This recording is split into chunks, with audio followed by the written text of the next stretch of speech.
Koko lived in a world brimming with magic and fantastical creatures, where witches were widely believed to be the only people capable of wielding magical power, or so they wanted everyone to think. A young girl, she shared her home with her mother, a fabric dealer, and had been fascinated by magic ever since she was born. She believed that witches were the most extraordinary people in the world and harbored a quiet, persistent dream of performing magic herself. Yet she knew that her dream was an impossible one, for her mother had told her many times that witches were born, not made. Despite this, Koko was a diligent and hard-working girl. Each day, she carried the fabric to a nearby pond to wash it by hand, ensuring every piece was perfect for their customers. The pond itself had been blessed by a witch long ago, enchanted to cleanse itself with magic so that people and animals alike could use its waters without corrupting them. One afternoon, Koko returned from the pond and climbed onto the roof to hang the freshly washed fabric out to dry. While pretending to be a witch who could make things fly, she suddenly noticed a flying horse-drawn carriage passing directly overhead. Delight swept through her at the sight of such open magic, and her excitement doubled when the carriage began descending toward her home. She immediately ran down the staircase to find her mother and share the news, but when she flung open the door, she nearly collided with a white-haired man standing just outside. She apologized at once, but he smiled and assured her that it was his fault entirely, as he had been standing in the wrong place. Before she could respond, she overheard a group of women inside the shop marveling over the fabrics on display, remarking that they could hardly believe such beautiful goods were available so far from the city. Koko's heart swelled with joy at their praise. She wondered aloud whether these women had arrived in the flying carriage, but the white-haired man told her he was not part of their group. Her mother called out to her to stop standing idle and help with the customers. She then turned to the man and asked what he needed. The man replied that he was searching for a fabric in a specific smoky grey color, adding that he was happy to return another time if they were too busy. Koko stepped in before her mother could respond, telling him not to worry and offering to help him herself. The man seemed mildly surprised, given how young she appeared, but her mother vouched for her, telling him he was in capable hands. Koko turned back to her mother and asked, with barely concealed eagerness, whether she might be allowed to take a look at the flying carriage once she had finished helping him, just from a distance, she promised, without going near. Her mother agreed reluctantly, and Koko returned happily to the man, took his measurements, and headed to the back room. She quickly located the correct shade of fabric, laid it on the work desk, and gathered her tools. With calm, deliberate focus, she measured the length, drew a clean line in charcoal with a single steady stroke, and cut the fabric in one precise movement, without a single error. She was so absorbed in her work that she failed to notice the man had been standing in the doorway watching her the entire time. When she finally looked up, he told her he was genuinely impressed, remarking that her focus was remarkable, her hands perfectly steady, and her technique flawless. He said that he had not expected to find such an exceptionally skilled artisan in a village like this, and called her work magic. Koko quickly dismissed the compliment, telling him it was nothing of the sort, just repetitive labor. Magic, she explained quietly, was something else entirely. It was pure and shining, unbelievably beautiful, something so precious she could not find the words to describe it properly. The man listened carefully to the raw passion in her voice and asked why she loved magic so deeply. Koko told him that when she was very small, her mother had taken her to a festival in the nearby city. She had wandered away following a butterfly and found herself in a back alley, where a masked witch had asked if she was interested in magic. Not knowing what magic truly was at the time, she had been shown a demonstration that left her breathless with wonder. She had eagerly bought both a magic book and a wand from the witch before returning to her mother, who had looked at the purchases and shaken her head, asking why she would spend her money on such useless things. But Koko had been happy, still dazzled by what she had seen. She had told her mother that when she grew up, she would become a witch and use magic to make the world a more vibrant place. Her mother had replied gently that what she was dreaming of was not possible, since witchcraft was not a choice but a power one was born with, something ordinary people like them could never possess. Even so, Koko had never been able to let go of that dream, no matter how clearly she understood it to be impossible. The man seemed about to respond when voices erupted outside and Koko rushed out to investigate. She found that the flying carriage had overturned while the driver was still struggling to control the horses. 2 boys on the scene admitted that they had been trying to get a closer look, and that one of them had accidentally bumped into the carriage, startling the horses and causing it to topple. The women it belonged to were furious, declaring that it was their father's carriage, and that no apology could fix it. Without a carriage, they had no way of getting home. The white-haired man stepped forward calmly and asked them to let him take a look. When they protested that it was not a simple mechanical carriage but a magical one their father had gifted them, he reached into his cape and produced a pointed hat. The tone of the women changed instantly, from anger to reverence, as they realized he was not an ordinary man but a witch. They begged him to help, and he quickly identified the problem as a simple undone spell that could easily be recast, but only in a private space. Without hesitation, Koko offered the use of the workshop, hoping she might be able to observe the spell being cast. Her plans were foiled, however, when the witch, whose name, she would later learn, was Quifrey, told her to stand guard outside and ensure no one entered. She waited outside, brooding over the fact that magic was all around them and yet witches kept it so carefully hidden from ordinary people that no one had ever seen a spell cast. When she noticed the 2 boys climbing onto the roof to try to peek through a window, she could not stop herself from following them, only to discover that Quifrey had already sealed every window shut. The boys gave up and climbed back down, but Koko's curiosity drove her further. She made her way to the upper floor, retrieved her old magic book, and from that vantage point found she could see inside the workshop. To her astonishment, Quifrey was not chanting any incantations. Instead, he was drawing something on the wheel of the carriage with a pen. In that moment, she understood, witches did not cast spells by speaking, they drew them into existence.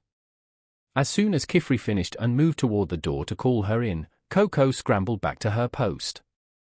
By the time he opened the door, she was standing outside, breathless and disheveled. The carriage was repaired, and the women departed without further complaint. As the evening settled in and the last of the customers left, Koko's mother drew her close and confided that she had been frightened, afraid that Koko might want to leave with the witch.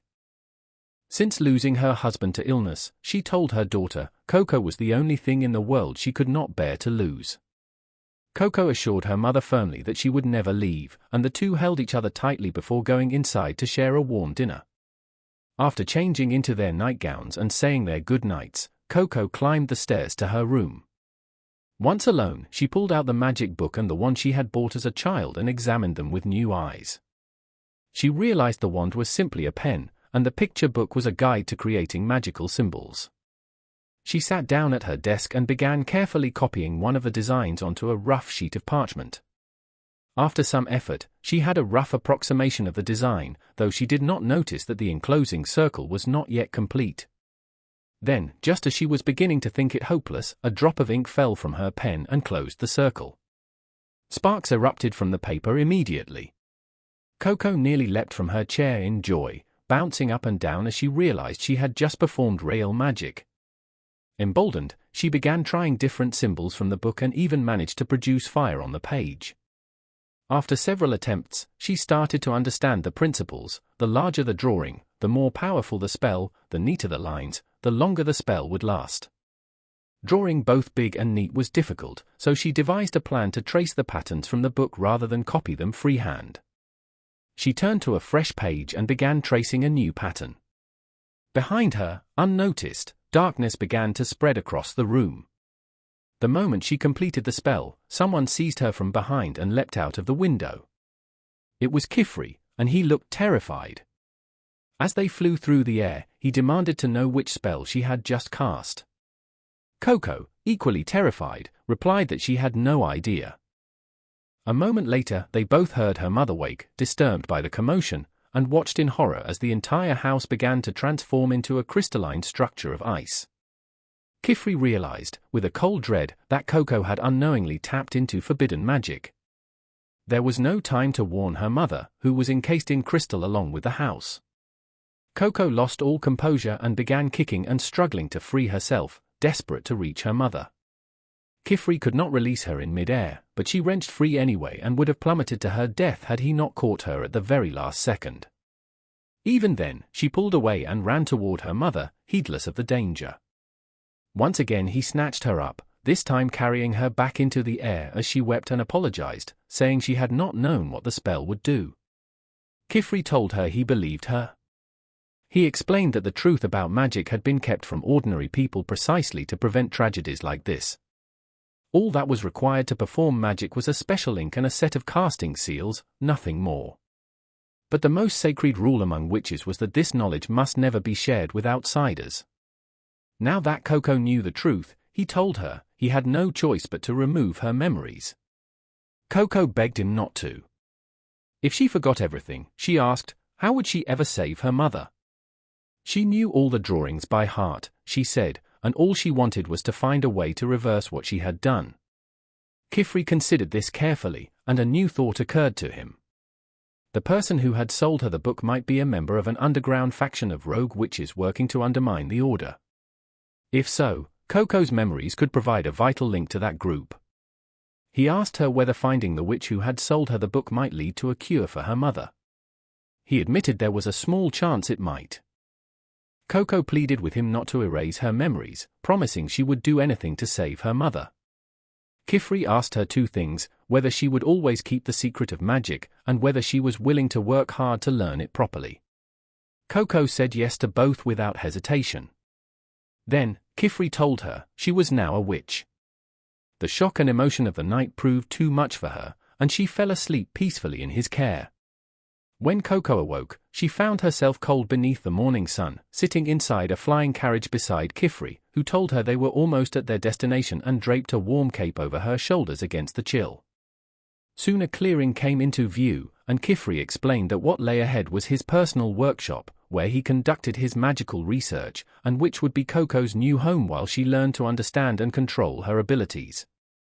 As they descended and walked toward the buildings, he told her she need not worry about her house. Before leaving, he had scattered special seeds around the area that would create a protective barrier to keep strangers away, since they had no way yet of knowing how powerful the forbidden spell she had cast truly was. Koko stopped walking and began to cry.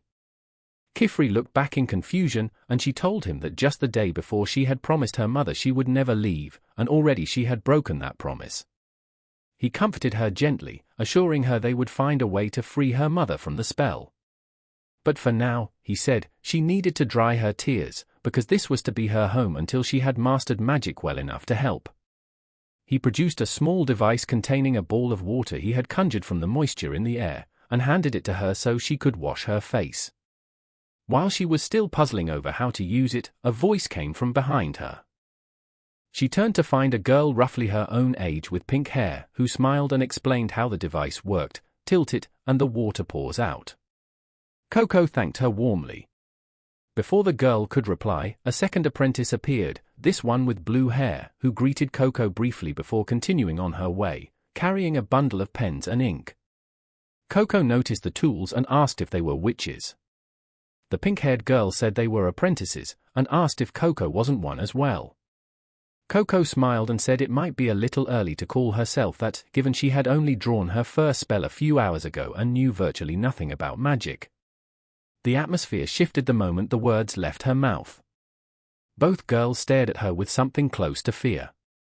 The pink-haired girl asked hesitantly if Koko was the one at the center of the rumors they had heard that morning, that an outsider, a commoner, had used forbidden magic, had not had her memories erased, and had been taken on as a student.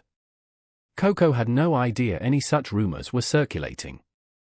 Before they could continue, Quifrey appeared and introduced the pink-haired girl as Tia and the blue-haired one as Rich, then handed Koko the uniform worn by all his apprentices. Once dressed, Koko settled down and listened as Quifrey told her the history of magic. He explained that long ago, every person on Earth had possessed the ability to wield magic, all one needed was special ink and parchment. Magic had made the impossible possible and was known by all. But it was the nature of human beings to destroy what they were given. When absolute power was placed in human hands, they found ways to misuse it.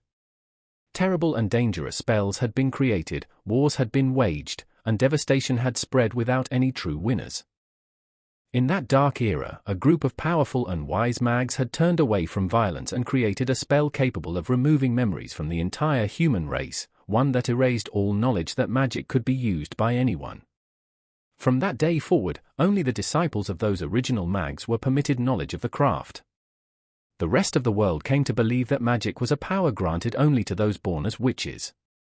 If the truth were ever to surface again, Quifrey told her gravely, it would plunge the world back into chaos just as it had in ages past. That was why the secret was so fiercely protected, and why the news of Koko's use of forbidden magic had spread among witches so quickly.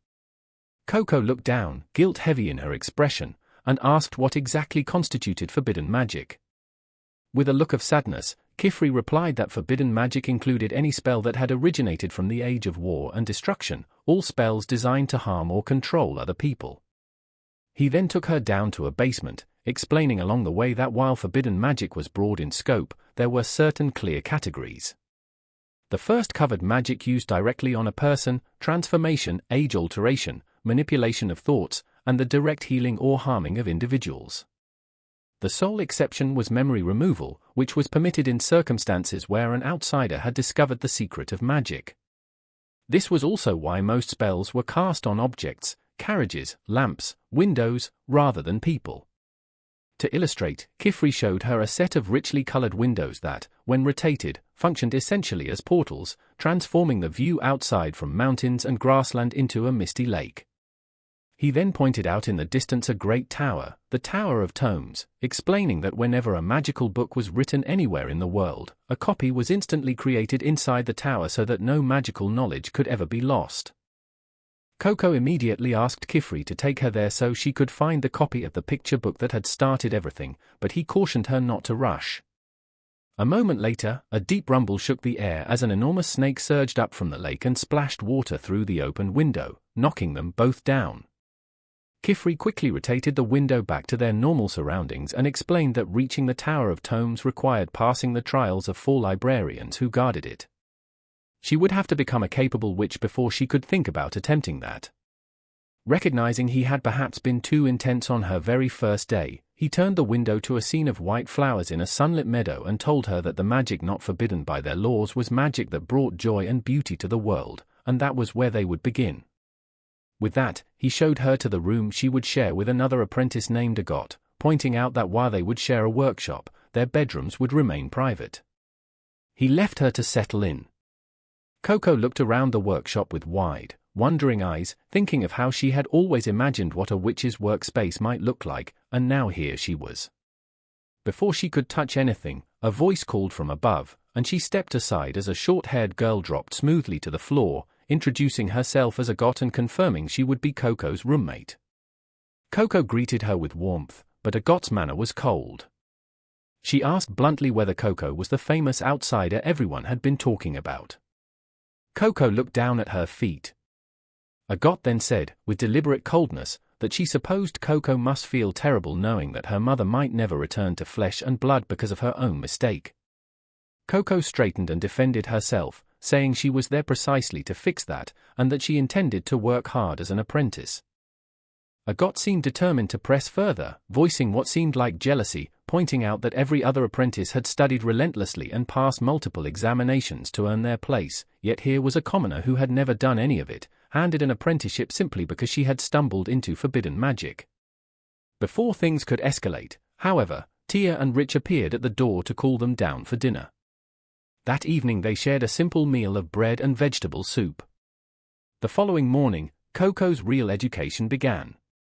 Quifrey came to her room and presented her with a set of tools to start her journey, then sat with her and explained the 4 basic elements of magic: water, wind, fire, and light. Each was represented by a specific symbol drawn inside a seal, and the moment the enclosing circle was completed, the spell activated. The explanation left Koko's mind reeling with new information, and Quifrey gently told her to take her time and try putting her learning into practice. She sat eagerly at her desk and began scribbling symbols on parchment, only to crumple sheet after sheet in frustration. Before she could discard one attempt, Quifrey plucked it from her hand for a look. She protested that it was ugly, but he told her that imperfect symbols were entirely normal at the beginning, and she should not be discouraged. He did point out, however, that her enclosing circle was incomplete, which was why the spell had not activated. When she finally closed the circle on a fresh attempt, the direction of her magic was wrong, and a jet of water struck Agot squarely, soaking her parchment. Koko was mortified and began apologizing immediately, but Agot calmly walked over and pointed out the error. One of her lines was longer than the other, which had misdirected the water flow. Quifrey praised Agot's sharp eye for detail, then announced that he would be leaving for the Great Hall of Mags for a couple of days and asked Agot to help Koko with her training in his absence. The moment Quifrey was gone, Agot informed Koko that the comfortable little lessons were over and her real test was about to begin. Koko was startled but said nothing. The very next morning, Agot led her to the magical window and explained the challenge, the consent of the crown. She would be allowed to carry 3 devices and her magical components. Her task was to travel alone through the wilderness and reach the peak of a place called the Data Ranges, where she had to find and pick a diadem herb that grew at the summit. Agot gave her a guidance orb to point the way and the water magic device for drinking. She also noted that while 3 devices were permitted, Koko's current level meant she could practically only make use of 2. Before stepping through the window, Koko asked if she could borrow Agot's magical shoes as her 3rd item. She had seen Quifrey use them when he saved her life, and she had noticed Agot using them as well. Agot sighed and handed them over before pushing Koko through the window to get the test underway. As Koko found her footing in the jungle on the other side, Agot called out a final warning. Each apprentice was permitted to attempt this test only once, and failure meant no apprenticeship, ever. With that, Agot disappeared, leaving Koko completely alone. Koko steadied herself and looked around. She was frightened, but she talked herself calm. She drew out the guidance orb and studied it, unsure at first how it worked, until she noticed that the element inside began to float and stir when pointed in a certain direction and remained still when turned away. She chose the path the orb indicated and set off, thinking that a bit of mountain climbing would be no great challenge, only to trip and fall flat on her face at the very first step. She got up, dusted herself off, and pressed on, drawing on the thought that if Agot had passed this same test at 10 years old, so could she. The terrain proved difficult, tangled with spiderwebs and outstretched tree roots that seemed designed to trip her, but after a long stretch she emerged from the jungle into an open grassland dotted with small ponds. What stopped her breath entirely, however, was the sight above her, enormous floating landmasses drifting in the sky. The guidance orb pointed upward. Koko sat down on a rock, deflated, having imagined an ordinary mountain range she could climb on foot. She had not anticipated this. Then she spotted a strange-looking bird sailing through the air and remembered the borrowed shoes. Her spirits lifted immediately. She jumped up and commanded the shoes to fly. Nothing happened except a strong gust of wind that knocked her off balance. She sat back down on a log and examined the soles, discovering that each shoe bore half of a magical circle, divided equally between the 2. The insight struck her: if she brought both feet together, the 2 halves would complete the seal. She stood, aligned her feet carefully, and pressed them together. A pulse of green magical energy rose beneath her and lifted her slowly off the ground. She was airborne, and she was thrilled. But the thrill made her careless, and she immediately lost her balance and crashed back to earth. She refused to accept defeat. She tried again, but launched herself upward at violent speed and crashed again. She recalled Quifrey's words about walking before running. So she began small, practicing floating just barely above the ground and moving slowly forward. By evening, she was confident enough to try flying higher. She aimed for the nearest floating landmass and made it to the top almost cleanly, but when she tried to land, she slipped and tumbled off the edge. She panicked as she fell toward the ground far below, but activated flight again just in time, careening into another floating mass and grabbing hold of a vine. The vine snapped, and she scrabbled desperately for another handhold before finally catching herself over a lake, dangling above it as the sun sank below the horizon. She took a long, slow breath to steady herself. Eventually she dragged herself out of the lake and wrung out her clothes. She removed the borrowed shoes to clean them, scrubbing the mud away without thinking, until she realized she had accidentally wiped away the magical seal inscribed on the sole. She stared at the blank surface in horror, then thought she might redraw it from memory. But when she reached into her bag for the ink, she found she had spilled it all during her fall. With night closing in, she sat with the question of whether this was where her journey ended. Back at the workshop, Tia came looking for Agot to call her to dinner and noticed Koko was absent. Agot told her casually that Koko had gone to take the test in the data ranges. Tia was horrified, asking why Agot had allowed it when Koko had barely been there 2 days. Agot replied coolly that she did not tolerate people who were not good enough, especially outsiders, but added that there was no real cause for concern. The ranges were at their highest altitude at this time of year, and there was simply no way Koko could reach the summit even with flying shoes. She had no understanding of the rules or the dangers of this world, and Agot did not want people like that becoming mags. Beside the lake below the data ranges, Koko was not giving up. She took a boat out to the middle of the water and tried to grab the vines from one of the descending landmasses, but could not reach. She looked at the shoes again. Even with the symbols redrawn in what little ink remained, the water had diluted it too much to be effective on the wet leather. A thought crossed her mind: she could try drawing the magical seal directly onto her feet. But she pushed the idea aside at once, remembering that applying magic directly to the body was strictly forbidden. She slumped back in the boat. She thought about how anyone could draw a spell, but truly using magic was something else entirely. Then she remembered Quifrey looking at her fabric work and calling it the real magic, the kind that comes from dedication and care. She sat up. She had her own kind of magic. She gathered sharp rocks from the bank and used dried ink from a stone wrapped in cloth, diluted slightly with water from her device.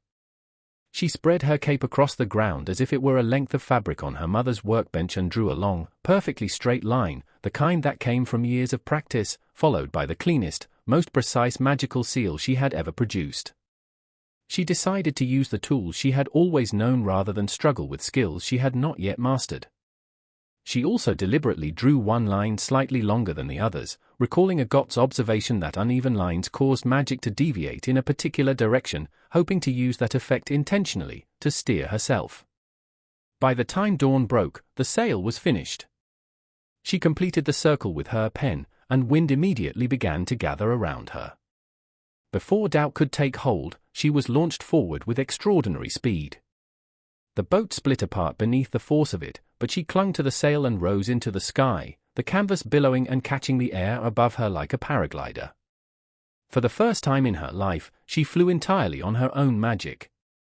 As she looked down at the landscape below, she thought of home, and realized that all those years of helping her mother with daily work had given her exactly the skills she needed. She checked the guidance orb, which indicated she needed to go higher. She banked sharply and climbed until she spotted the summit of the data peak and the diadem herbs blooming in the morning light. She swept past on her first approach, reaching out to grab the herbs, and nearly lost her balance. She steadied herself and turned back for another pass. She missed again. She kept returning, pass after pass, narrowly avoiding the floating landmasses and adjusting her angle each time. On her last attempt, she hung upside down from the sail to extend her reach as far as possible. After missing several individual herbs, she finally closed her fingers around one and pulled it free, lifting it triumphant into the air. The test was complete. Back at the workshop, Quifrey had returned to find Tia waiting to tell him everything, and even he looked worried, admitting it had been far too dangerous for Koko to attempt the trial alone so soon after arriving, with so little experience in a world of magic. He was preparing to go after her when the magical window rattled. There stood Koko on the other side, disheveled but upright, diadem herb in hand. Tia burst into tears and hugged her. Koko walked over to Agot, who looked visibly surprised, and held out the flower. Agot said nothing. She turned and walked quietly back to her room. Quifrey took Koko aside and told her firmly that what she had done was extremely dangerous, and that she had nothing to prove to him, she was already his apprentice. He then opened a box and presented her with the official apprentice's cloak and the hat that went with it. A few days later, Quifrey called Koko in to review the foundations of magic. He described the 4 basic elemental sigils: water, which governed creation and destruction; earth, which drove transformation; wind, which enabled swift travel; and fire, which served as both weapon and shield. He told her to practice the sigils and they would move on to more complex work afterward. Koko sat down at her desk and began at once, but promptly started a fire on her parchment. As she panicked, Tia came running in with water to put it out. When Tia asked what she had been trying to do, Koko said she was practicing the flying spell. Tia looked confused and asked why she was using the fire sigil for that. Quifrey entered at that moment and explained gently that while fire was extremely powerful, it was also formless, and for that reason it could be wildly unstable. Tia demonstrated her own levitation magic with ease and asked Koko why she was trying to practice it anyway, given how competently she had flown herself around the data ranges. Koko admitted that she had borrowed Agot's shoes for the trial and they had been damaged, and she wanted to redraw the seal on them properly, but no matter how she tried, she could not produce a straight line with the pen. Quifrey considered this, then picked up her pen and said the problem might not be with her but with the tool. He suggested it was time for her to choose her own pen, one that suited her properly. Tia lit up at this and announced that their next stop would be the magical stationery shop. Koko did not know quite what to expect, but Quifrey explained that the shop supplied all manner of magical implements used in witches' daily lives, pens, inks, and anything else an apprentice might need. Koko's excitement was immediate. They dressed and set off together, Quifrey carrying Koko and Agot while Tia and Rich flew ahead on their shoes. After a time in the air, they spotted an island town, and Quifrey explained it was the nearest witches' settlement to their workshop, where they bought all their supplies. When they landed in the town, Koko was overwhelmed by the sight of witches and mags going about their lives as if it were the most ordinary thing in the world. Young witches played with magic in the streets, while scholars debated the merits of different inks. Quifrey offered a brief history of the place as they walked, explaining that long ago the island had been built as a watchtower and refuge against a threat from great monstrous creatures known as mole worms, which could attack settlements without warning. Over time, the watchtower had attracted more and more witches, and the settlement had grown into one of the most lively hubs in the region. Agot cut in at that point, saying she had better things to do than act as a tour guide for Koko, and went ahead to the shops she wanted to visit. Quifrey asked her to meet them at the stationery shop, then turned to Koko and asked how things stood between the two of them. Koko admitted it was not great, but said she hoped they would become friends eventually. With that quiet optimism carrying her forward, she followed Quifrey into the town and took in everything with fresh, wondering eyes. When they reached the magical stationery shop, Koko stopped in the doorway, struck by the presence of a great silvery tree at the center of the room. The shopkeeper emerged and asked, somewhat pointedly, whether she had never seen a silverwood tree before, something he considered elementary knowledge for any apprentice. Quifrey introduced Koko and explained she was still very new to their world. The shopkeeper's manner shifted to curiosity, and he asked if this was the girl he had been hearing so much about. He invited her to follow him upstairs for a demonstration of the tree's significance. On the first level she noticed a boy about her own age carving intently at a branch, and she was careful not to disturb him as she continued up. The shopkeeper clipped a small twig from the tree, placed it in a beaker over a flame, and the tree's leaves lost their dark color, turning a bright silver as a dark liquid began to collect. He told her that all magical ink came from trees such as this, extracted from their very sap. Quifrey added that the ink was, in essence, the tree's lifeblood, which was why these trees were so precious to the witches' world. The shopkeeper went on to share the legend that a silverwood tree had once fallen in love with a human woman and offered her its bark as pens and its sap as ink, and that this was how magic had first come into being. He poured some of the fresh ink into a small vial and handed it to Koko, telling her with confidence that she would find the right pen for herself that day. Koko came back downstairs with Tia and Rich, the three of them discussing what kind of pen might suit her best. Then Koko's heart stopped. Standing outside the shop window was the masked witch who had sold her the forbidden magic book, staring directly at her. Koko pushed through the door and ran. The witch was fast and fled immediately, and Tia and Rich, though confused, raced after Koko to keep her from getting lost. In her pursuit, Koko ran straight into Agot, who was also swept up by Tia and Rich and dragged along. Koko could think of nothing except finding the witch and learning how to restore her mother. But no matter how far she ran, she could not close the distance. Eventually the chase led them all through a narrow alley, and when the mist cleared, they found themselves somewhere that did not look like the island town at all. Tia tried to stop and take stock of the situation, while Rich noticed that the stone beneath their feet was white sandstone, not a material found anywhere on the island. Agot confirmed it. Tia flew up to get a view from above and came back down shaken, telling them they were definitely not in the town. But none of them had passed through a magical window or any teleportation conduit. The realization settled over them, only forbidden magic could teleport people without a conduit. Tia began to panic. Before anyone could think of a plan, a thunderous roar split the air and a great blue dragon descended from above. Koko froze completely. Agot was the only one who kept her head, telling them all to hold eye contact with the creature and move back slowly. They obeyed. Once enough distance was between them and the dragon, they bolted. As the dragon began to close the gap, Agot wheeled around and unleashed a blast of fire directly into its face, combining fire magic with wind to propel the flames. It bought them precious seconds. Running alongside Agot, Koko asked in awe how she had done that. Agot explained she had used the pre-drawn spells in her diary, all that was needed to activate them was to complete the enclosing circle. They ran until they hit a dead end. Tia, overwhelmed with fear, began saying she was not ready to die, and it was Agot who steadied her, reminding her that they were all apprentices together and that they would find a way. Tia pulled herself together.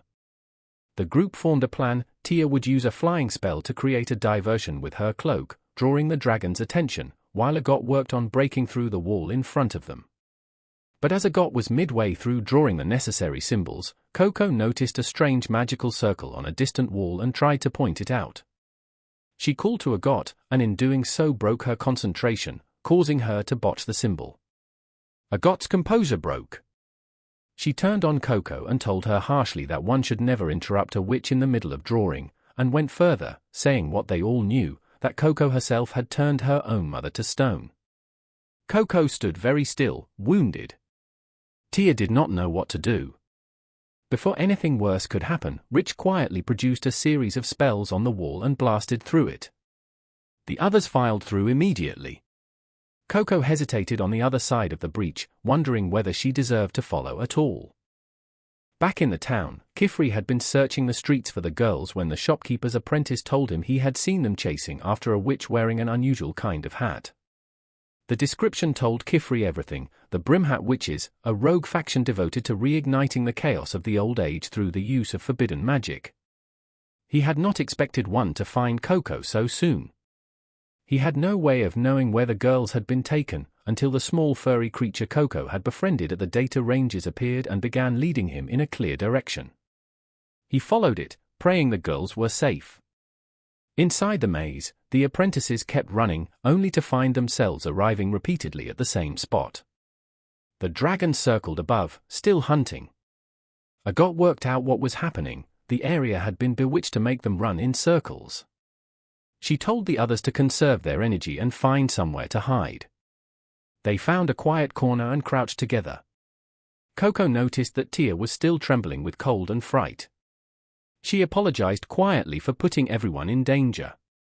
Tia immediately stopped her, saying it was not her fault at all. Koko reached over and placed her own cape around Tia's shoulders for warmth, saying she could share body heat instead. When Tia began to calm a little, Koko opened up. She told her she liked wearing her cape because it gave her a sense of courage and strength. Because nobody could see that underneath it was just a frightened girl who had no idea what she was doing. Tia listened, and the last of her fear dissolved. She pulled Koko into a hug, apologized for her own earlier panic, and reminded her that as the senior apprentice, it was her responsibility to look after Koko, not fall apart in front of her. Then she created a warm cloud-like cocoon of magic around them both. Koko, delighted and disbelieving, rolled around inside it and declared it so comfortable she could sleep there and forget about the dragon entirely. Tia laughed and explained that since she was a child she had dreamed of sleeping on a cloud, so she had invented this spell herself and was still refining it with the hope of sharing it publicly one day. She placed the cloak back around Koko's shoulders and told her to hold on to it, until the day they could all take off their novice cloaks and wear the real witch's cloak together. They were still laughing at this when Agot appeared at the edge of the cloud, having heard everything, and immediately began offering technical feedback. The material needed to be denser for sleeping, and something lighter but more durable, like cotton, if Tia ever wanted it to actually fly. Tia protested that it would become just a mattress, and Agot replied, without warmth, that one could not escape reality. She brought the conversation back to what mattered, escaping their current situation. Every spell, she reasoned, even forbidden magic, required a casting circle. Which meant a seal existed somewhere in this maze, and if they found it, they could break the enchantment. Koko interrupted to say she believed she had seen it earlier. She led the others to a higher vantage point, and Rich confirmed without hesitation that it was a casting seal, the anchor holding the entire trap in place. Agot said the dragon was almost certainly guarding it, which meant they had to find a way past the creature. She reached for her fire spells, but Koko quietly pointed out that when Agot had used fire on the dragon before, it had slowed it rather than harmed it, which suggested the creature was immune to fire. Agot asked, with a pointed look, what exactly Koko was proposing. Koko replied that she was not proposing they fight the dragon at all. Agot looked at her sharply, asking if this was some kind of retaliation for what she had said earlier. Koko shook her head and explained her idea. She took a stone and scratched a rough diagram on the nearby wall. Instead of fighting the dragon, she suggested, they could create a large warm cloud for it to rest in, because perhaps, just like them, the dragon was cold. And if it found warmth and comfort there, it might simply settle down instead of chasing them. Agot thought this sounded far-fetched. Rich, however, was completely convinced, pointing out that no creature could refuse a warm bed. Even Agot, working through it critically, could not find a compelling argument against trying, especially when Koko noted that they had nothing to lose. Koko added that she did not want to hurt anything, not even the dragon, and that she wanted to show it the gentler side of magic. Tia and Rich won Agot over fully, and Tia handed Agot her pen, acknowledging that Agot was both the most skilled and the most experienced among them. Agot accepted it and began working through different variations of the cloud design, trying to find a composition that would be light enough to float but strong enough to support the dragon's weight. Ideas came from all of them. Tia suggested shredded paper, but they had none to spare. Koko and Rich offered their cloaks, but the material was insufficient. Then Agot thought of sand, and remembered that the wall-breaking spell could reduce solid material to fine particles. She directed Rich, whose specialty was small-scale seals, to draw a series of them in rapid succession. She assigned Tia to work on a compacting spell. And she began her own work on a larger enclosing spell that would trap the warmth inside. Koko asked if there was anything she could do to help. Agot told her bluntly to sit and watch, as there was nothing she could usefully contribute at her current level. While the others worked, Koko noticed that Agot had discarded a series of completed seals that looked, to Koko's eye, nearly perfect. She picked one up to study it and crept closer to watch how Agot was drawing. She realized that Agot rehearsed each circle in the air several times before committing it to paper. She looked at Tia and Rich and saw they did the same. She pulled out her own notebook and began practicing. Time passed, the air grew colder, and Tia suggested starting a fire. Rich had run out of paper. Agot was still wrestling with the cloud composition. And then Koko quietly produced something that made everyone stop, a fire sigil drawn so cleanly and precisely that the flame it generated remained perfectly contained, controllable, and steady, something she had been unable to do before. Tia and Rich both praised her immediately. Agot looked at the rows of failed attempts surrounding her, and something clicked. She told the others her revised plan, and they moved into position in pairs, Tia with Koko, Rich with Agot, and began drawing on the ground along their assigned paths, glancing back nervously at intervals to track the dragon. When all was ready, Koko gave the signal to close the circles. The spells activated in sequence, creating a series of explosions that boomed through the maze and captured the dragon's attention instantly. The blasts produced a thick, warm cloud of fine dust suspended in the air, enclosed by a repeating regeneration spell that kept it endlessly renewing. The dragon turned, approached the cloud, and slowly lay down in it, stretching out on its back to soak in the warmth. The girls could barely contain their relief. But Agot reminded them that the work was not finished. They moved quickly past the resting dragon and made for the casting seal. As they reached it and debated what to do, none of them knew that Quifrey was already on his way. Following the small creature, he had arrived at a narrow alley where a pile of fallen stones caught his eye. He picked one up, and a portal burst open, releasing a wave of energy that would have struck the shopkeeper's young apprentice if Quifrey had not grabbed him and pulled him clear. The disruption fractured the Brimhat Witch's spell, and the trap began collapsing. The stairs beneath her gave way without warning, and she plunged into darkness. Without her flying shoes, she believed it was over. But Quifrey caught her at the last possible instant and pulled her to safety. The dragon, roused by the collapse, came at them again, but Quifrey swept upward through the clouds and conjured an enormous golden water dragon that dwarfed the creature entirely. In its jaws it swallowed the beast, and the water crashed to the ground below, ending the encounter. Tia and Rich appeared, weeping with relief. And then Quifrey noticed that Koko was not with them. The Brimhat Witch had her.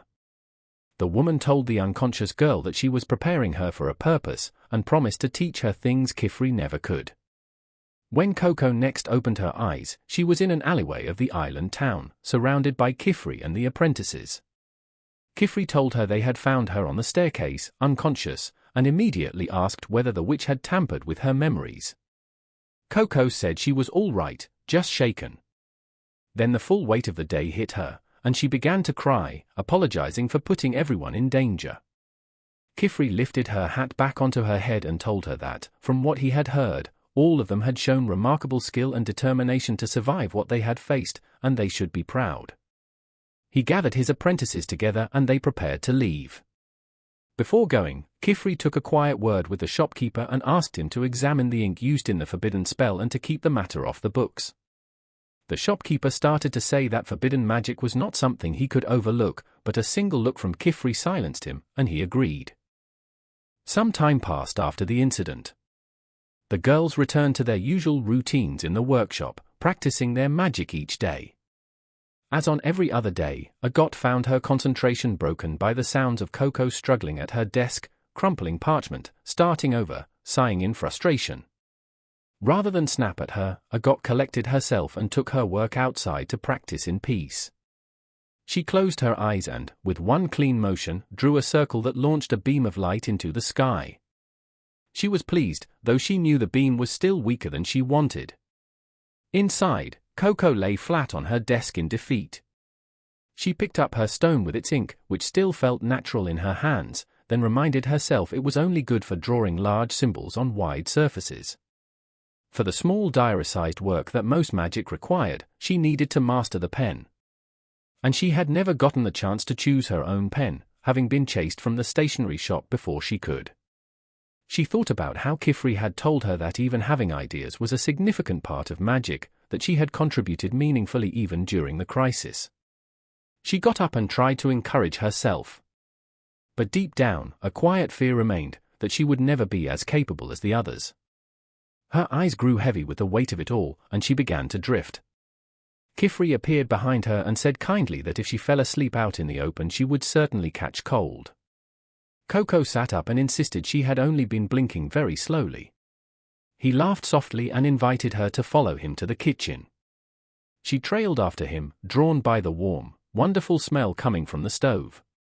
He reached to the upper shelf and brought down a pot containing a beautiful-looking stew. He offered her a taste. She took a bite and was immediately transported by the flavor. Then he told her, with a slight smile, that the stew was technically 2 years old.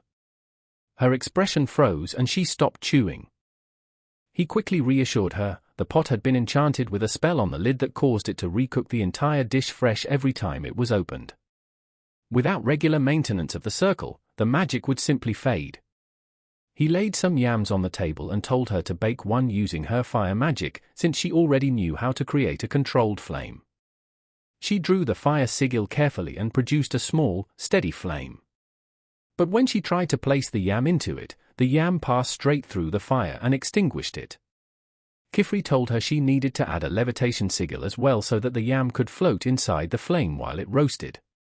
On her next attempt she overcompensated and drew too large a circle, which incinerated the yam entirely. He smiled and told her to keep going. She kept trying, drawing seal after seal, discarding what did not work, until at last she got it right. The yam hovered neatly inside the contained flame and cooked slowly and evenly.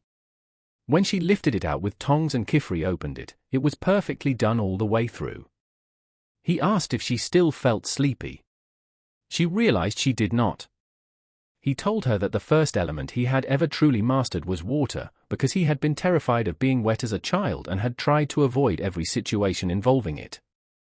Eventually he had begun weaving water magic into his everyday routines, and the daily practice had taught him more than any lesson could. He suggested she try the same, learn to use magic within the tasks she already knew well. Cooking, for instance, drew on multiple elements and was also enjoyable. Just then, Tia and Rich appeared, drawn by the smell of the baked yam. Tia moved to help with the cheese, but Quifrey told her this time he wanted Koko to try. Koko drew a very small, precise fire circle and melted the cheese cleanly. Together, under Quifrey's light direction, they assembled a spread for supper, and when Koko suggested they eat outside, Quifrey found the idea charming. He went to gather a few more things. Agot arrived as they were preparing to leave, and Koko asked her to join them for a picnic. Agot, of course, had to maintain her composure. She said she would eat while practicing her spells, and besides, it was raining. The others looked out and saw that she was right. The sky had clouded over since they had last checked. But Quifrey emerged, calm as ever, cast a small spell on himself, and stepped outside. A circle of clear, bright sunshine opened around him, while rain continued to fall on all sides. The girl stared, and then, without another word, followed him under the stone bridge nearby where he had set up a lantern. They had a warm and easy time eating together. Eventually even the wider sky cleared, and a rainbow appeared. Koko scrambled to her feet and declared she was going back to get Agot so she could see it too. She ran across the field and reached the workshop just as the door opened, and found herself face to face with a tall witch with a pointed goatee who had never seen her before and asked sharply who she was. Quifrey, who had come running after Koko with a word about a coming storm, appeared behind her. Koko stepped quickly behind him and announced that she was his apprentice. The man was not pleased. He demanded to know what Quifrey thought he was doing, taking on an apprentice without so much as a word. Quifrey replied that the circumstances had been unusual. The man's expression darkened further when the words forbidden magic came up in the explanation. He reached out and took hold of Koko's arm, declaring that he would have nothing to do with anything connected to the Brimhat witches and that he intended to hand her over to the Knights of the Witches to deal with. Koko pulled back, but his grip was firm. Then the rain around them stopped, and a wall of water rose between him and the door.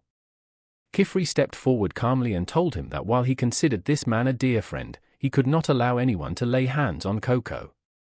The man stared, visibly taken aback that Quifrey would use magic on him, and asked who exactly this girl was. Quifrey simply invited him inside, and they would talk. Seated by the fire, the man, whose name was Rujo, listened to the full account and then expressed his frustration clearly. Was this truly the reason Quifrey had brought an outsider into the world of witches? Quifrey answered calmly that the outsider had a name. Rujo caught himself and apologized to Koko, explaining that he did not mean to be rude, it was simply that witches had no other word for someone who had not been born into their world. Quifrey introduced Rujo as an old friend who served as the official watcher for their workshop. He explained that witches who lived outside the main settlements or the Great Hall of Mags were assigned watchers to ensure that rules were kept, and Rujo was theirs. Rujo rubbed the back of his head and admitted it was, quite literally, his job to prevent this sort of thing from happening. But it seemed Quifrey could not be talked out of it now. Quifrey handed Koko a bowl of honey-sweetened soup to settle her nerves, then explained further that erasing her memories that night would have also erased the memory of the magic book, their only lead on the Brimhat witches. Rujo countered that pursuing rogue magic users was not their responsibility, that belonged to the knights. Koko looked confused, so Quifrey explained that the Knights of the Witches were responsible for removing memories from outsiders who stumbled upon the truth, for pursuing illegal practitioners of magic, and for maintaining order across the witches' world. Quifrey then said, quietly, that if the Knights were to erase Koko's memories, they would also have to erase his, since he was the reason she had learned anything at all. Rujo knew that was not an option.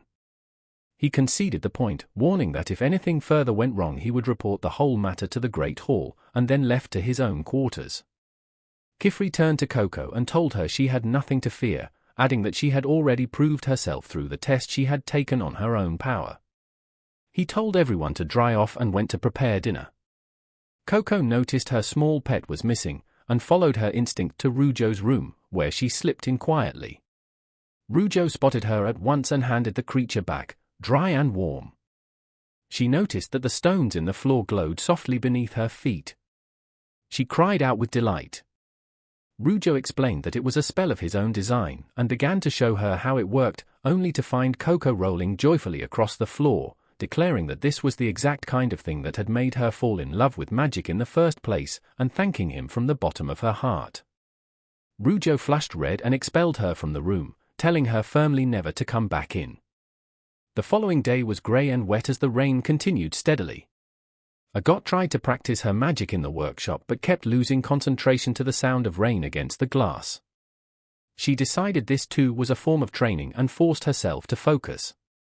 She closed her eyes, and when she opened them, she drew a smooth, fluid circle from which the same beam of light shot skyward. A four-winged bird drifted near it before the magic ran out and the beam faded. Then voices erupted below, and she hurried downstairs to find a group of villagers at the door, begging Quifrey for help. They explained through tears that a bridge had collapsed in the storm and a carriage had become trapped.